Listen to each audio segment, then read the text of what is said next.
In the heart of Manhattan, nestled between gleaming skyscrapers and luxury storefronts, stood one of the city's most exclusive fashion boutiques.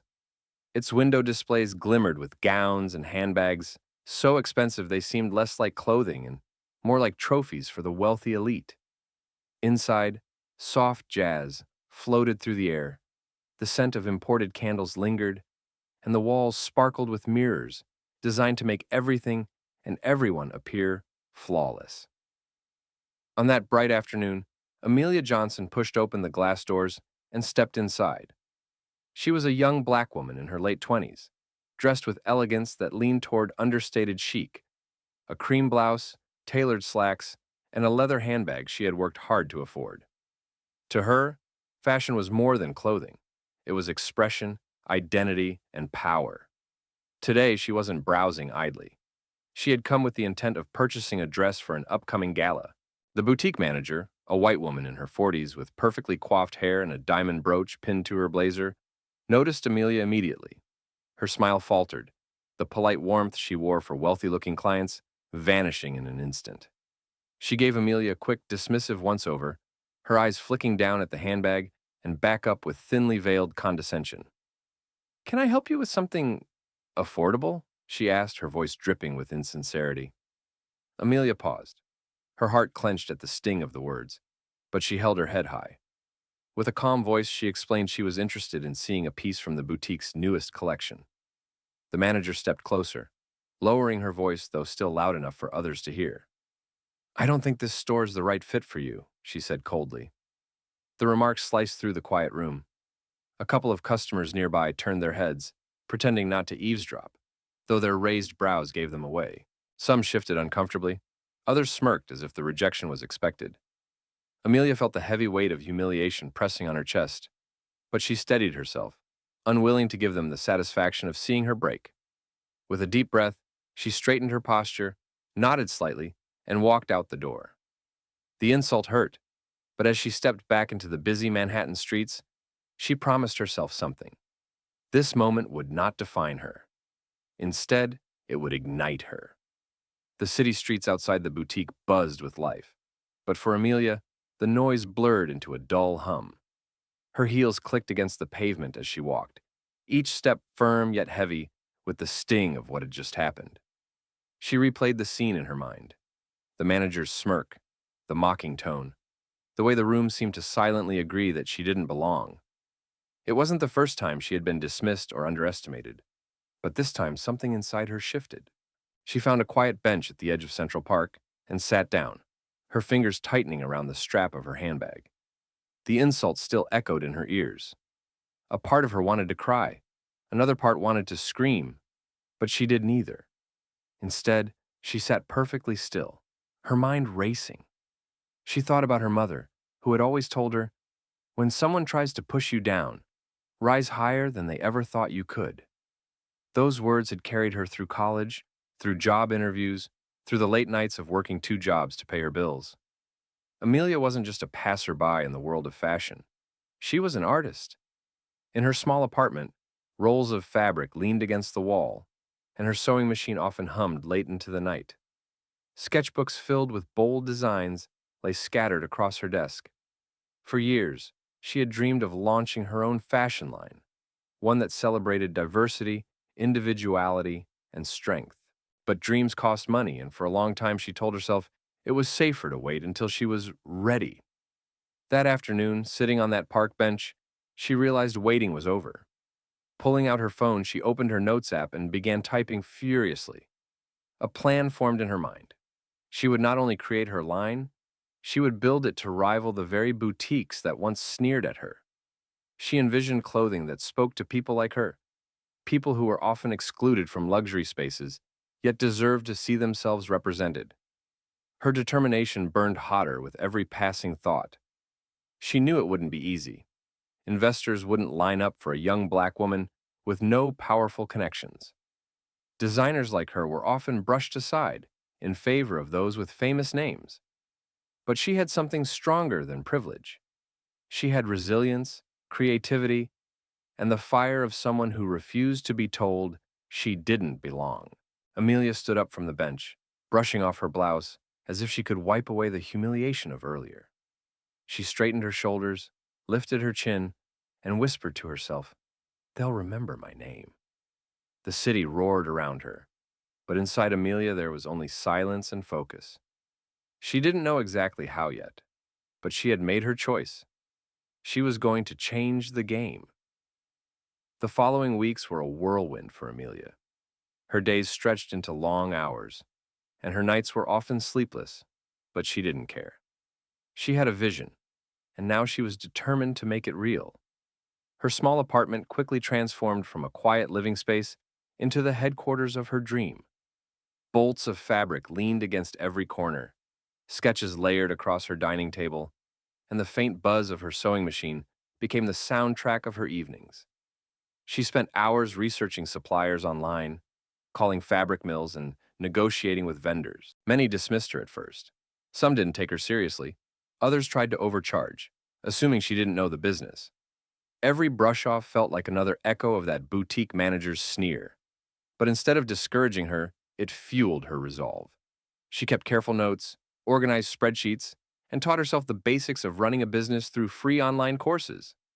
Her friends noticed the change in her too. "You're glowing," her best friend Maya said one night when she came over to drop off dinner. "I've never seen you this focused." Amelia smiled faintly, her eyes still locked on the dress form in front of her, where a prototype of a bold crimson gown was taking shape. "I have something to prove," she murmured. "Not to them," she paused, tightening a pin in the fabric, "but to myself." Funding was the hardest part.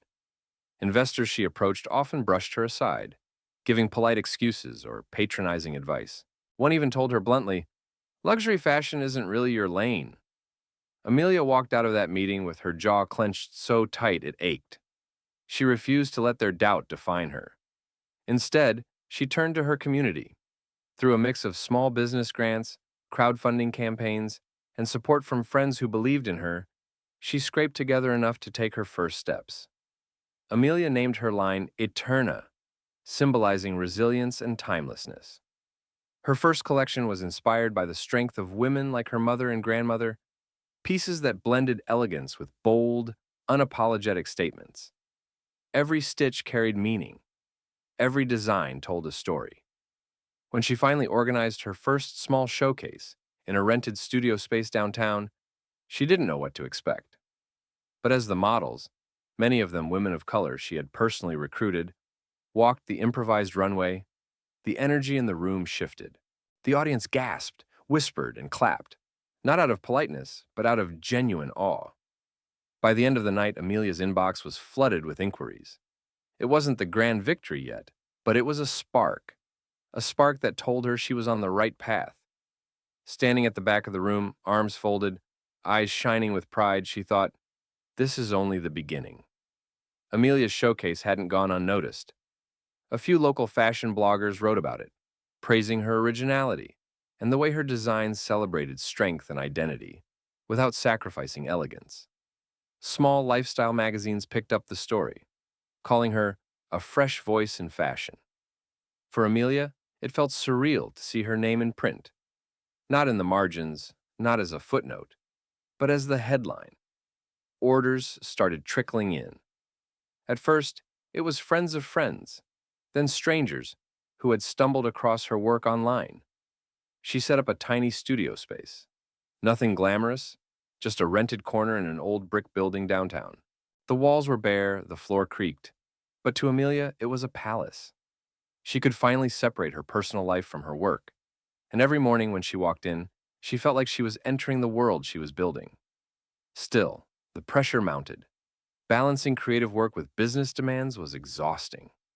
Some nights, she sat at her desk with her head in her hands, surrounded by invoices, wondering if she had made a terrible mistake. Self-doubt crept in, whispering that maybe the boutique manager had been right, that she didn't belong in this world. But then she'd glance at one of her dresses hanging on the rack, shimmering under the dim light, and the doubt would dissolve. The dress was proof. She did belong. Her big break came unexpectedly. A well-known stylist, impressed by her showcase, reached out asking to borrow a few gowns for a celebrity client. Amelia's hands shook as she packed the garments, carefully folding each piece like it was her own child. Weeks later, photos hit social media, an actress posing on a red carpet wearing one of Amelia's designs. The picture went viral. Who designed this dress? Became the question of the night. Suddenly, Amelia's inbox wasn't just full, it was overflowing. Requests poured in from stylists, buyers, and even journalists. Interviews followed, and soon Amelia found herself speaking about her journey, her inspirations, and the barriers she had faced as a black woman in fashion. Each time she told her story, she felt stronger, more unshakable. But success wasn't without its irony. One afternoon, Amelia received an invitation to an exclusive gala, hosted by none other than the high-end boutique that had refused her service months before. The invitation, embossed and elegant, praised her as one of the most exciting emerging designers of the year. Amelia stared at it for a long time, her heart racing. It was almost laughable. The same doors that once slammed in her face were now opening wide, desperate to pull her inside. She tucked the invitation into her bag, her expression calm but her eyes burning with quiet determination. For Amelia, this wasn't just about attending a gala. It was about walking into that space, not as a customer turned away, but as a designer they now begged to celebrate. The night of the gala arrived, and Amelia stood in front of her mirror in the small apartment she still lived in, adjusting the gown she had made for herself. It wasn't overly extravagant. Amelia believed in elegance through simplicity, but every stitch carried meaning. The fabric shimmered like liquid gold, and the cut was sharp yet fluid, commanding attention without shouting for it. This wasn't just a dress, it was her armor. When she arrived at the grand venue, the atmosphere was charged with luxury.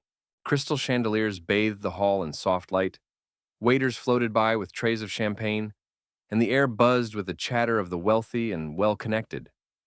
Amelia's heels clicked against the marble floor as she entered, her presence drawing curious glances. A few whispered among themselves, trying to place her face.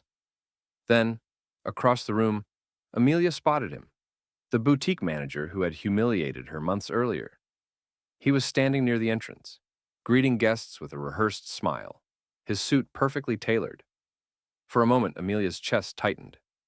Memories of that day in the boutique flashed in her mind. The cold dismissal, the cutting words, the sting of being seen as less than human. But she didn't falter. Instead, she walked gracefully past him, not offering even a nod of acknowledgement. The manager's smile twitched, faltering as recognition flickered in his eyes. He blinked, unsure at first if he was remembering correctly, but as whispers spread, "That's Amelia Brooks, the new designer everyone's talking about." His face drained of color. Inside the ballroom, Amelia was greeted like a star. Stylists, reporters, and industry veterans rushed toward her, eager to shake her hand, to praise her work, to secure an interview or a collaboration. Cameras flashed as she posed for photos, the golden gown reflecting the light like she belonged on the runway herself. She moved through the crowd with calm assurance, her posture regal, her smile serene. The boutique manager eventually approached, his voice lower now, tinged with unease. "Ms. Brooks," he said, forcing politeness into his tone, "what an honor to see you here tonight. Congratulations on your recent successes." His words stumbled out, awkward and stiff. Amelia met his gaze with quiet strength. "Funny how life works," she replied, her tone smooth, almost casual. "A few months ago, I was just another customer in your store. Now here I am, as your guest of honor." The manager flushed, fumbling for a response, but Amelia didn't linger.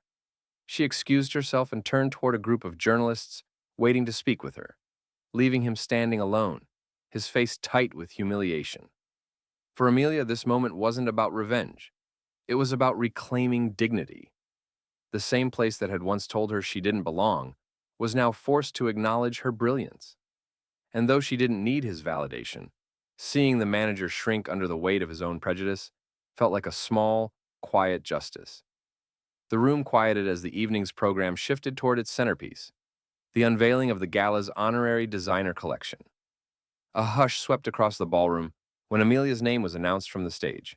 "Hi, ladies and gentlemen, presenting the visionary work of Amelia Brooks, our featured designer of the year. For a heartbeat, Amelia stood at the edge of the spotlight, her hands clasped loosely in front of her.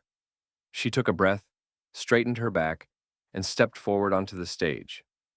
The applause that rose up was thunderous, echoing against the grand chandeliers. Cameras flashed, capturing her every movement, and for the first time, Amelia allowed herself to fully feel it. She belonged here. Behind her, models began walking the runway, each one wearing pieces from her debut collection. The designs drew audible gasps from the audience.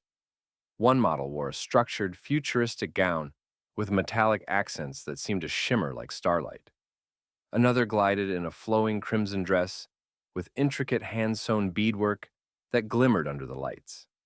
Each design was bold yet elegant, unapologetically modern, while rooted in subtle cultural influences from Amelia's heritage. The crowd leaned forward in their seats, captivated. Fashion critics whispered furiously into their recorders. A well-known editor of a prestigious magazine nudged her colleague and muttered, "This is history in the making." Amelia stood at the side of the stage, her heart racing as she watched her vision come alive, one garment at a time.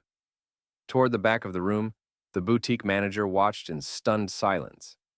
His earlier arrogance had crumbled into disbelief. Only months ago, he had dismissed Amelia as if she didn't matter. Now, the very industry leaders he once courted were rising to their feet, clapping, whistling, cheering for her designs. When the final model exited the runway, Amelia returned to the center of the stage. She held the microphone, her hands steady despite the swell of emotion in her chest. "Tonight," she began, her voice clear and strong, "I wanted to share not just fashion, but a message. Every stitch in these garments represents resilience, creativity, and the refusal to let prejudice define what someone can or cannot achieve." The audience erupted in applause again, many nodding in agreement. Amelia continued, her eyes briefly landing on the boutique manager. "Too often, people are judged by the color of their skin, by their background, by assumptions made before a single word is spoken.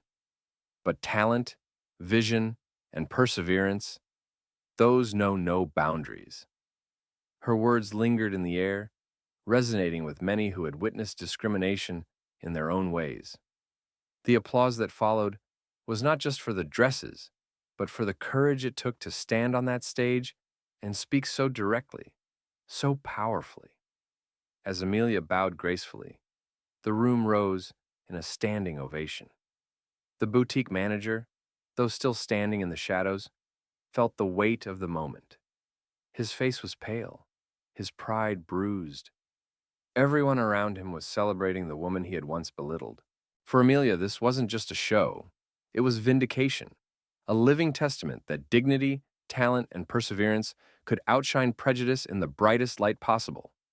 The gala's after-party spilled into the hotel's grand atrium, where champagne flowed and conversations buzzed with excitement.